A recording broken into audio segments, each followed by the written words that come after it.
Aliens, AI, humanity, and an earthbound non-human intelligence collide in a 50-year-old novella called Chains of the Sea. And this book was recommended reading for the UFO community from Lou Elizondo, in an effort to open our minds to the possibility that there could be more than one possible explanation for the UAP phenomena besides the ET hypothesis. And the guy that recommended this book to Lou was UAP legislation aficionado Dean Johnson. Now, let's get into the book. I first have to introduce you to little Tommy Nolan, a young and rebellious rapscallion that has a penchant for being late and an overactive imagination. But he's also blessed with a very unique gift, because this middle schooler has the unique ability to observe a non-human life form that shares the planet with us. And that life form exists in a state of being that we currently would refer to as a shadow biome. And I think John Brennan does a pretty good job of describing what they are like. But I think some of the phenomena we're going to be seeing it continues to be unexplained, and might in fact be some type of phenomenon that is the result of something that we don't yet understand, and that could involve some type of activity that some might say constitutes a different form of life. And at one point, you would have been able to see these life forms as well, because all children are initially born with the ability to see this ecosystem. But somewhere along the line, all children lose the ability to see these entities. And we eventually forget what we saw, but not Tommy Nolan.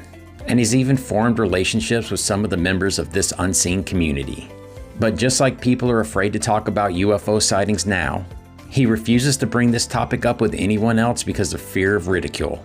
And he refers to the occupants of this shadow biome as the other people. There's short ones, fat ones, tall ones, skinny ones, some that he can see better than others and some that he can only see out of the corner of his eye. And they live all around us but could care less that we're here. But on one cold November day while Tommy was walking to school, he noticed that the other people were restless and on the move. Something was happening. That day, the aliens landed. 4 craft entered Earth's atmosphere as pinpoints and quickly tumbled from the sky but landed safely in the Delaware Valley, Ohio, Colorado, and in a cane field outside of Caracas, Venezuela. The craft were smooth, featureless, seamless ovoids. They had no windows or hatches and absolutely silent.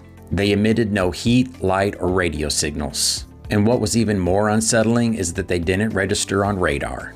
And they cycled from completely reflective to completely invisible. Just a few moments after landing, a top-secret AI created by MIT and Bell Labs started quickly analyzing the available data on behalf of the government. As the AI was attempting to establish communication with the alien crafts, it was also reaching out to its counterparts in other parts of the world. The human tendency for panic ensued, which quickly resulted in a nervous general lobbing a small tactical nuke at the craft in Colorado. And it detonated directly against the side of the craft, which appeared to completely absorb all the energy from the explosion. This definitely changed the US military's approach to handling these objects. And within 3 minutes of the craft landing, that knee-jerk reaction resulted in the AI overtaking the defense network unbeknownst to the military. The government's next response was to hush everything up and conceal information from the public. And they instinctively began to cover up the landings before they even informed the president that they had happened. Because as they saw it, the public didn't need to know anything that wasn't in their script. But keeping a tight lid on the situation proved to be difficult, because the landings had been seen by hundreds of thousands of people in Ohio, Pennsylvania, and New Jersey. And a roving TV news team was first on the scene and were able to provide 15 minutes of live coverage before the police arrived. The police and military then cracked down in an effort to control the situation. But in a short time, they were overwhelmed by the large number of civilians, so they backed down. But things were more grim and heavy-handed in Caracas, where the army unleashed a barrage of 50 cal rounds into the dense crowd that had formed, leaving 150 dead and many more wounded. But the opposite scenario played out in the remote Colorado landing site, which allowed the military to surround the craft in rings of armor, infantry, and artillery, without any interference from civilians or the press. Chaos ensued in Caracas. The government fell quickly. Then the military ordered an all-out air assault on the alien craft, which was completely ineffective. Then they sent in earth-moving equipment and pneumatic drills in an attempt to compromise the ship. The end result of this effort was a bright flash of light that emanated from the ship that instantly erased a 5-mile swath of Earth and converted buildings, jungle, and mountains into a perfectly flat and glass-like scar on the Earth. The news of this event made it to the AI unbeknownst to its human counterparts, and the AI briefly considered telling the humans what it really thought the situation was. But it didn't think that the humans could be trusted with the entire picture. The AI then considered ordering up an all-out nuclear attack, but concluded that it would be futile to do so. So it decided to take a wait-and-see approach to the situation.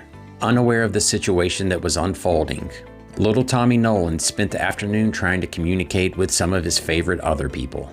While doing so, he witnessed one of the creatures cross over a fence into a nearby pasture, where it stealthily climbed on top of a cow and extended a proboscis-like cilia into the creature where it began to drink some substance from it.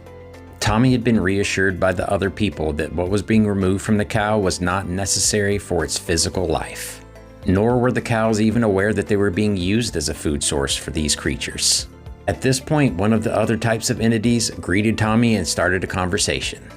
This entity referred to itself as a Thant. It was a tall, tiger-eye and man-like shape that constantly shape-shifted and blended into and out of its background. And it represents a form of life that is very foreign to our physical existence and lives hundreds of thousands of years, which means that it experiences time in a completely different manner than we do, which reminds me of Lou Elizondo's cigarette analogy, where the ash is the past, the cherry is the present, and the cigarette is the future.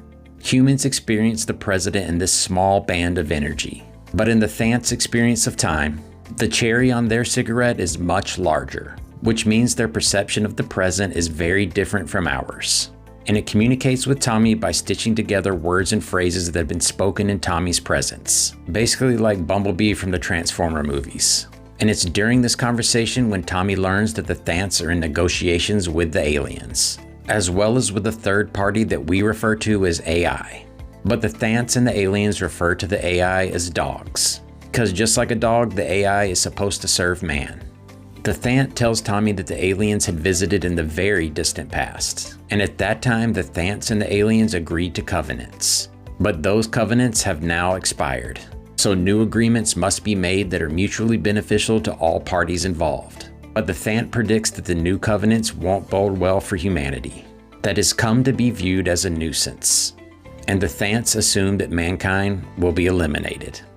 As news of the alien craft landings continues to spread, panic sets in and major rioting breaks out all over the East Coast. Then at 1:00 p.m., 2 days after the craft landed, the ships opened and the aliens came out.